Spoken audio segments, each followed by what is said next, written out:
Senador Paulo Rocha, tentarei ser breve no meu pronunciamento, mas não posso deixar de comentar o seu pronunciamento. Vossa Excelência está coberto de razão. Sabe que ontem eu participei com o nosso querido ex-deputado e deputado distrital Chico Vigilante, do Congresso Nacional dos Vigilantes. E o que eu mais ouvi lá desses trabalhadores da segurança, cumpre um papel fundamental no nosso país, o que está acontecendo com o nosso país. O presidente, para se manter no cargo, compra descaradamente votos na Câmara dos Deputados e todo o Brasil sabe. E fica tudo por isso mesmo. Tenta entregar parte da Amazônia que nenhum presidente tentou no longo da história, nem no tempo da ditadura militar, e é como se estivesse tudo normal. Entregou o direito de todos os trabalhadores com aquela reforma trabalhista, que hoje está sendo contestada pelos juízes, dizendo que não vão aplicá-la, porque não tem como aplicar, e nós tínhamos avisado desta tribuna. Terminou nesse dano que se recebe, onde deu anistia para os grandes devedores, inclusive da Previdência. Que a CPI da Previdência mostrou, terminamos o nosso trabalho, o relatório foi aprovado por unanimidade, senador Paulo Rocha, inclusive pelos senadores da base do governo, que também assinaram a CPI e lá ficaram convencidos, porque aprovaram por unanimidade e estavam presentes. Fizeram, inclusive, depoimentos lá, de que, de fato, a nossa Previdência é uma questão de gestão. É isso que nós lá redigimos, e o senador Hélio José provavelmente vai estar aqui, se não fala hoje, vai falar na segunda, tenho certeza disso, mais sobre o trabalho feito. Eu queria aqui cumprimentar todas as entidades, da área pública, da área privada, empresários, trabalhadores, os mais variados setores que estiveram lá. Ninguém advogou, ninguém. Foram mais de 100 convidados, em torno de 36 reuniões, delas quase 30 só audiências públicas. Ninguém contestou o encaminhamento que fizemos e um relatório aprovado que deixa claro: só combater a sonegação, a corrupção, o desvio do dinheiro da Previdência, deixarem de aprovar estado de refis, que é a renegociação que o grande devedor diz: devo, não nego, não pago, estou esperando a anistia do Congresso e por isso eu não estou pagando. É mais ou menos isso, a novela que nós vimos lá. E a questão de 15 dias, o Congresso aprovou mais um parcelamento, não cobrando juro, não cobrando multa e abrindo mão de parte, inclusive, do principal, da dívida total. Por isso que falavam que poderia arrecadar 13,4, mas quando era 13 é porque abriu mão de muito mais, e aqui chegou que até 13 eles iriam pagar. É inadmissível. Eu não acredito que o povo brasileiro vai aceitar qualquer tipo de reforma da Previdência que venha retirar direitos. Querer que o cidadão se aposente com 49 anos, agora eles falam já em 42, 44, é uma bagunça geral, e 65 anos de idade no mínimo, nós sabemos que a média é 9,1, como eu falo sempre, vai ter que se aposentar com mais de 80 anos. Isso não existe. O povo estão brincando com rastilho de pólvora e com o painel lotado de dinamite, e estão brincando de acender o rastilho a qualquer momento. Numa semana, abre mão, como foi a questão recentemente de grandes bancos, abriu mão para um grande banco de 25 bi, numa fusão que houve de 2 bancos, e agora querem mandar conta para o trabalhador, no fundo é isso.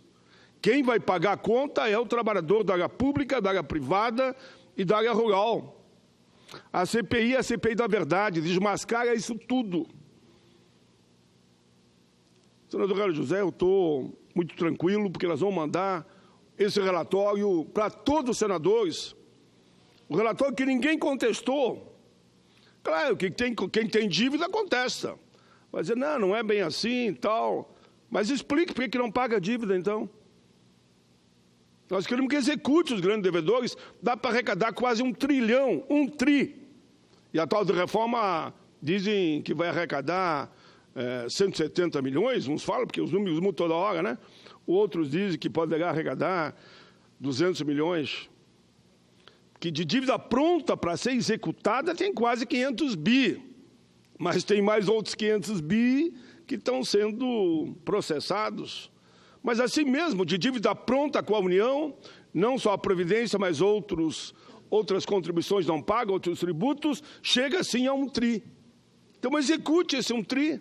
É 1 trilhão que vai entrar nas contas da União, que vai 456, 500 para a Previdência, resolve a questão da Previdência. E nós, via projetos, via emendas condicionais, nós estamos dando para o Executivo todos os instrumentos para executar os grandes devedores. E não querer que quem ganha salário mínimo, ou quem ganha até 10 salário mínimo, que ninguém se aposenta com 10, aqui hoje no Brasil, a aposentadoria, mesmo na área pública, depois que foi mudado a lei, é o regime geral para todo mundo, que ele se aposenta com o máximo com 5.700. É daí para baixo. É desses que eles querem tirar, que ninguém no Brasil se aposenta com mais, nem da área pública, nem da área privada, seja do campo ou da cidade. É desses que eles querem tirar. E nós não podemos deixar. Tem que ter um pacto de honra do povo brasileiro com as eleições de 2018. Pacto de honra. Não podemos votar naqueles que querem tirar o teu direito de se aposentar. O que é isso? E dinheiro não falta. Dinheiro não falta. Ontem eu dava uma entrevista para a emissora do Rio Grande do Sul e a jornalista, a radialista que me entrevistava, dizia, não, eu li o relatório. Estou convicto que o problema não é dinheiro. Como os senadores que leem o relatório vão ver. Basta seriedade e responsabilidade, dureza, coragem e firmeza para cobrar os grandões, os que faturam bilhões de lucro e devem bilhões. Aí é fácil ter lucro, né? Não paga nada, só fatura. Eu quero concluir, senador, falando de um outro tema. Quero registrar aqui correspondência que recebi da Associação Gaúcha da Avicultura e do Sindicato das Indústrias de Produtos Avícolas do Rio Grande do Sul. Esse setor da economia é um dos mais importantes do meu estado, pois é grande gerador de emprego. O setor avícola gaúcho, mais uma vez, faz um apelo ao Ministério da Agricultura, à Secretaria de Política Agrícola e à Secretaria de Relações Internacionais a respeito do embargo do Chile à avicultura no estado do Rio Grande. O governo foi se cuidar disso. Entra mais divisa e entra mais dinheiro para todos os setores aqui no Brasil, inclusive aumenta a arrecadação para a União. Esse embargo permanece desde 2006, por conta da enfermidade avícola registrada na época em aves, do chamado Fundo de Cristal de Subsistência.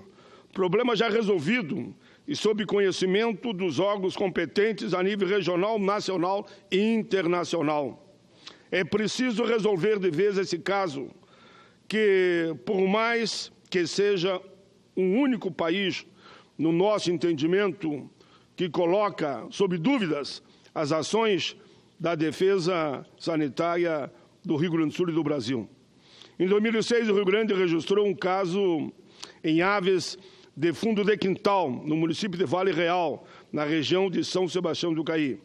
A doença, chamada DNC, é uma enfermidade viral, aguda, altamente contagiosa, que comete aves silvestres e comerciais, com sinais respiratórios, frequentemente seguidos por manifestações nervosas. Na época, a enfermidade foi detectada e todos os procedimentos de averiguação e erradicação da doença foram executados. Inclusive, comunicado oficial à OIE, Organização Mundial de Saúde Animal. Houveram naquele ano embargo de diversos países, muitos definidos como embargadores com embargadas propriedades num raio de 50 quilômetros, onde foi registrado o problema. Todos os procedimentos de erradicação e informes aos países importadores foram encaminhados, inclusive atendendo às diretrizes da OIE, pela retirada do Rio Grande do Sul na lista dos estados ou países com registro de enfermidades aviárias dessa relevância. No entanto, ao longo dos anos, o Chile, somente o Chile, todos os outros países entenderam que o Rio Grande do Sul estava correto. Nos últimos anos, somente o Chile permaneceu com embargo ativo ao Rio Grande, situação que impede o comércio e vinda de emissões técnicas ao Estado. Em outras ocasiões, representantes do setor já vinham solicitado apoio para a solução desse impasse. E esse ano, encaminharam novamente pedido de auxílio ao ABPA e informações ao Ministério da Agricultura, os quais também buscaram solucionar. Esse embargo se arrasta há anos até o momento. Não tivemos solução. Assim, ainda esse ano, o Brasil receberá 2 missões técnicas do Chile, sendo uma da área da genética avícola e outra da área de produção. Sendo que, para a missão, na área genética, novamente o Estado do Rio Grande do Sul foi vetado. Por isso, senhor presidente, é extremamente preocupante a manutenção desse embargo, uma vez que todas as informações já foram encaminhadas, a situação está resolvida, o caso registrado em 2006 está sob conhecimento de todas as autoridades, área e da iniciativa privada e órgãos oficiais. O apelo que fizemos é que o governo se mexa, vá trabalhar um pouco, faça um movimento, converse com a diplomacia do Chile e vamos acabar com esse embargo desnecessário. Se o mundo todo liberou, por que somente no Chile nós ficamos nessa situação? Concluo, senhor presidente, com um manifesto de apoio à Assembleia Legislativa do Rio Grande do Sul, governo, lideranças políticas de todos os partidos, empresários, trabalhadores, forças vivas da sociedade gaúcha, estão mobilizados em apoio à instalação da usina termoelétrica Rio Grande, no município de Rio Grande, que lá acabaram, senador Paulo Rocha, o nosso polo naval praticamente.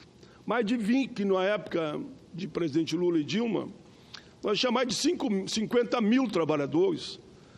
Hoje, demitiram a ampla maioria desses trabalhadores. A cidade está sofrendo muito e a instalação dessa usina termoelétrica seria um avanço, já que milhares e milhares foram demitidos. Em resumo, a unidade deveria entrar em funcionamento nos próximos 2 anos, mas a concessão do leilão realizado em 2014 foi revogado pela Agência Nacional de Energia Elétrica, ANEEL, devido à dificuldade da empresa vencedora da licitação. A usina é de extrema importância para a economia do Rio Grande do Sul, para a economia gaúcha.